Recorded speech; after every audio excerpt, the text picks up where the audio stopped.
Hello everyone, welcome back to another episode of 5 Minute Forensics.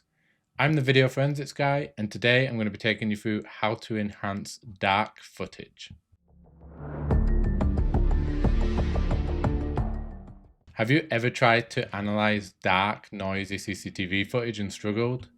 Well, today I'm going to show you a technique called frame averaging to help remove the noise that is covering up the critical pieces of evidence.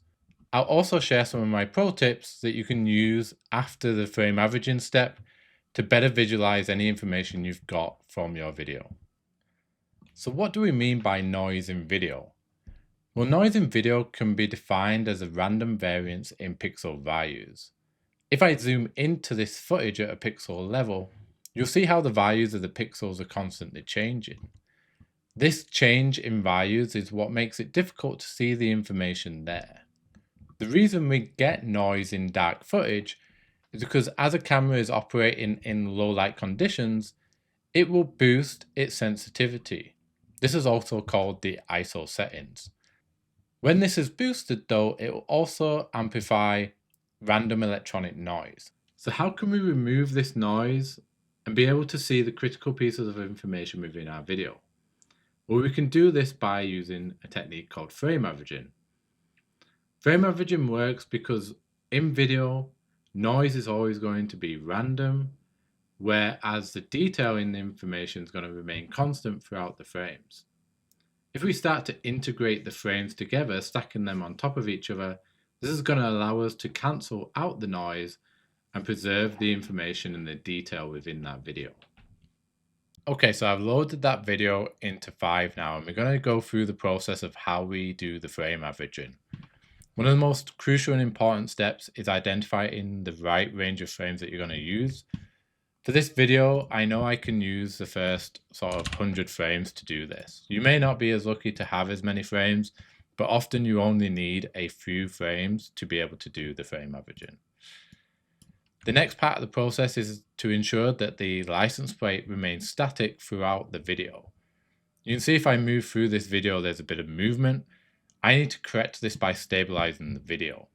So I'm going to quickly apply a stabilization filter to ensure that this range of frames that I've selected now stay in one position.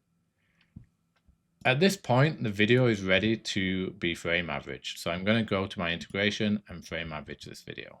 You can see already that I've been able to remove most of that noise and bring out the information that was already there. It's still not as clear as I would like it to be, and this is where we can use a few of our enhancement techniques to bring out that information a little bit more.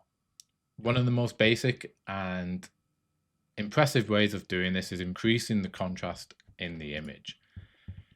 So I'm literally just going to do a levels adjustment here to increase that contrast of the area of interest. The next thing that I've learned over the years is that when you're frame averaging, you often get a little bit of a blur around the characters. This is due to a bit of a misalignment of the frames. Even if you've stabilized, there'll still be maybe that slight bit of movement. I've learned that a turbulence deblurring filter after the integration works wonders for this. So I'm just going to deblur this slightly using the turbulence deblur just to sharpen those characters up a little bit more. After that then, all that's really left to do is just use a sharpening tool just to really bring out that detail. And if we compare where we started with this video to what we ended up with, you can see how beneficial and crucial this technique can be to getting that information out of video. I've often seen a lot of police forces deal with grainy, noisy, dark footage and instantly dismiss that they'll be able to get anything from it. Hopefully by watching this video, you'll realize that actually sometimes there is something that we can do with that video. I just wanted to mention at the end of the video that this technique that I've gone through isn't just for license plates. It can be used to enhance the information of any detail that you'll find in video where you've got multiple frames to use. There are more advanced techniques that can be used that work in similar ways within the software of AMP5, which I'll probably go through in other videos. I hope you enjoyed this video and you found it useful. If you did, please like, subscribe, and share this video about. And until next time, take care.